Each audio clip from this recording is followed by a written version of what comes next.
हं? नमस्कार, सहारा न्यूज मध्ये आपले सर्वांचे स्वागत आहे. आज आपण पत्रोड ग्रामपंचायतील वार्ड क्रमांक 4 मध्ये आहोत आणि नेहमीप्रमाणे आपण ग्रामपंचायतचा 5 वर्षाचा आढावा घेण्याच्या तयारीत आहोत. आणि आपण एक बातमी टाकलेली आहे की अजब ग्रामपंचायतचा गजब कारभार. आता गजब कारभार म्हणजे कसं की आपण बघतो आहोत की ज्या वार्डातील जे रहिवासी राहतात त्याच्याकडे काँक्रीटचा रोड गेलेला आहे, आजूबाजूने घर आहेत आणि यामध्ये बघतो आहोत की नाल्या तुडुंब भरलेल्या आहेत आणि नालीचा पाणी सदर ह्या रस्त्यावर आलेला आहे. परंतु पूर्वी ग्रामपंचायतने बांधलेली नाली अक्षरशः बंद पडलेली आहे. त्यामुळं ग्रामपंचायतच्या कारभाराचा गजब कारभार आपण म्हणत आहे.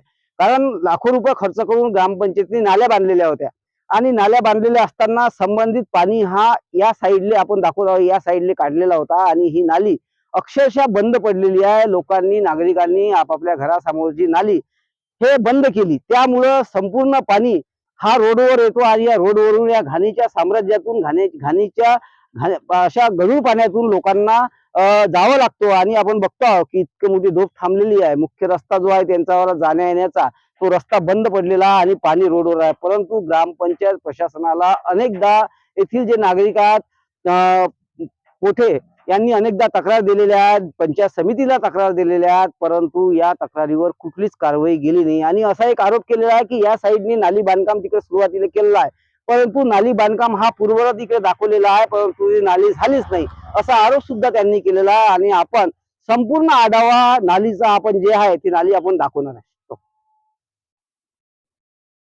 आपल्यासोबत स्थानिक नागरिक आहेत. येथील जे पोटे आहेत यांनी ग्रामपंचायतला अनेकदा तक्रार केलेली आहे, पंचायत समितीला सुद्धा तक्रार केलेली आहे. आपण त्यांच्याशी बातचीत करणार आहे. काय सांगाल, तुमच्या घरासामने इतकी मोठी धूप थांबलेली आहे आणि ज्या नाल्या आहेत त्या नाल्या बंद पडलेल्या आहेत, आता पाणी नेमकं जातं कुठे आहे? पूर्ण नाले बंद करून त्यांनी आजूबाजूनी नाल्या बुजवल्या, त्यामुळे नाली सर्वात त्यानं काढली नाही. गेल्या 5 वर्षापासून आम्ही अर्ज देऊन आलो, स्वतः भेटी घेऊनही त्यांना काही त्याच्यावर ॲक्शन घेतली नाही आहे. त्यामुळे पंचायत समिती, प्रशासक, ग्रामसेवक यांनी सर्व अर्ज दिले आहेत, त्यामुळे त्याने काही ॲक्शन यावर घेतली नाही. त्यामुळे यावर काही कारवाई करावी अशी आमची इच्छा आहे. ही नाली बांधकाम केव्हा झालेलं आहे? पूर्ण ही जी नाली काढलेली आहे, नालीचं बांधकाम केव्हा झालेलं आहे? आपल्या घरासामने नाल्या आहेत सांडपाणी जाण्यासाठी, तर नाल्या केव्हा बांधकाम केल्या होत्या? झाले या नालीचे बांधकामाले झाले कमीत कमी 10 वर्ष. यावर कोणी त्यानंतर ऍक्शन काही घेतली नाही आहे. नागरिकांनी नाल्या अक्षरशः त्यांच्या घरासामने बुजून टाकल्या, पण ग्रामपंचायत प्रशासन ते काढायला तयार नाही. काढायला तयार नाही आहेत ते. त्यांनी त्याच्यावर ऍक्शन घ्यावी लवकरात लवकर.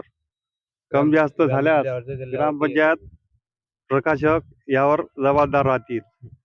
हे आपल्यासोबत इथे स्थानिक नागरिक आहेत, त्यांच्याशी बातचीत करणार आहे. काय सांगाल, या अशा वातावरणामध्ये आपण जगत आहे? आपण जगून राहिलो हे सर्व बरोबर आहे, पण आपल्याला आज त्रास काही नाही आहे, पण उद्या चालून आता पावसाळा चालू होणार आहे तर त्रास होणार नाही का? मच्छर आपले लहान लहान बाळं कुठं राहणार आहेत? काय करतील ते? त्याला आपल्याला कुठं न्यावं?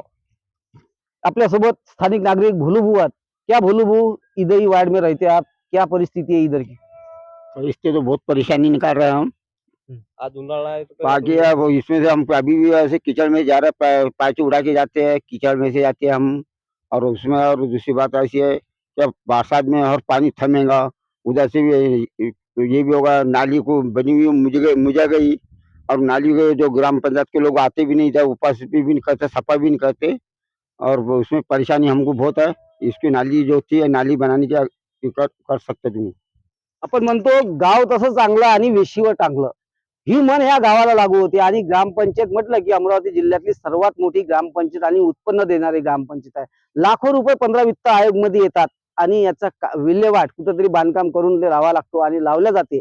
आणि नाली उपसावर आणि नाली बांधकामावर लाखो रुपये दरवर्षी खर्च केला जातो. परंतु ज्या नाल्या बांधलेल्या आहेत 10 वर्षापूर्वी ग्रामपंचायतीने नाल्या बांधलेल्या होत्या या वार्डमध्ये, त्यांचा सांडपाणी जाण्यासाठी त्यांना नाली बांधून दिलेली होती. अक्षरशः ती नाली आता 5 वर्षापासून बंद पडलेली आहे आणि तो संपूर्ण जो त्यांचा वाला पाणी काढून देण्याची जी जबाबदारी ग्रामपंचायतची असते आणि त्या नाली सुद्धा आता इथच्या स्थानिक नागरिकांनी त्या बंद केलेल्या आहेत. त्यामुळं जो पाणी आहे नालीचा, जे वाहणारा पाणी जो आहे गढूळ पाणी, तो नेमकं जाईल कुठं अशातच ग्रामपंचायत प्रशासनाला येथील जे नागरिक आहेत पोटे यांनी तक्रार केलेल्या आहेत, अनेकदा तक्रार केली आणि पंचायत समितीला सुद्धा तक्रार केली, परंतु कुठलीच कारवाई केली गेली नाही. आणि आपण बघतो आहोत की ग्रामपंचायतच्या निवडणुकीमध्ये अनेक आश्वासन दिल्या जातात आणि अनेक विकास कामाचे आश्वासन पुरे करतात आणि ग्रामपंचायतमध्ये निवडून जातात. अक्षरशः निवडून गेल्यावर लोकप्रतिनिधी म्हणा किंवा प्रशासनाचे अधिकारी म्हणा डोळे झाक करून आपल्याला बसले राहतात आणि जिथे कामाची आवश्यकता नाही आहे तिथे काम केलं जातो आणि जिथे काम करायला पाहिजे तिथे काम केलं जात नाही, असा प्रकार आपल्याला दिसून आला. म्हणून त्यामुळे आपण म्हणतो की अजब ग्रामपंचायतचा गजब कारभार आपल्याला पाहायला मिळत आहे वार्ड क्रमांक 4 मध्ये.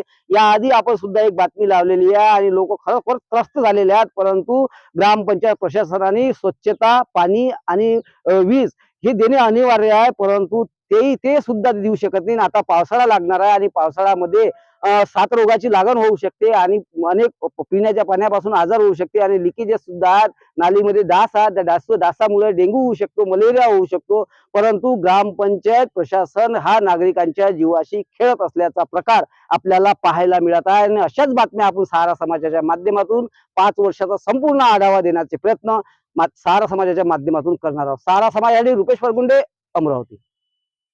पालकांनो, जरा इकडे लक्ष द्या. आपल्या पाल्याच्या उज्ज्वल भविष्यासाठी आता शिक्षणाची सर्वोत्तम संधी Shri Sant Gadgebaba English school and junior college of science, bus stand जवळ करसगाव, तालुका चांदूरबाजार, जिल्हा अमरावती. सीबीएसई पॅटर्न स्कूल सोबत विद्यार्थ्यांच्या सर्वांगीण विकासासाठी सज्ज, अनुभवी व उच्च शिक्षित शिक्षक वर्ग, खेडीमेडीच्या वातावरणात आधुनिक शिक्षण, सीसीटीव्ही कॅमेरा, सुरक्षित परिसर, संगणक व प्रोजेक्टर सुविधा उपलब्ध. नर्सरी, KG1, KG2 ते 10वी पर्यंत प्रवेश सुरू झाला आहे. तसेच 11वी, 12वी सायन्स प्रवेश प्रक्रिया सुद्धा सुरू झाली आहे. इंजिनिअरिंग आणि मेडिकल विद्यार्थ्यांसाठी खास MH सेट पूर्व परीक्षा तयारीची विशेष सुविधा या ठिकाणी उपलब्ध आहे. तसेच सर्व विद्यार्थ्यांसाठी स्कॉलरशिप सुविधा देखील उपलब्ध आहे. तर आजच आपल्या पाल्याचा प्रवेश निश्चित करा. अधिक माहितीसाठी संपर्क करा विकास काडलकर सर. संपर्क क्रमांक 8793538820 वर आणि आपल्या पाल्याचा प्रवेश निश्चित करा.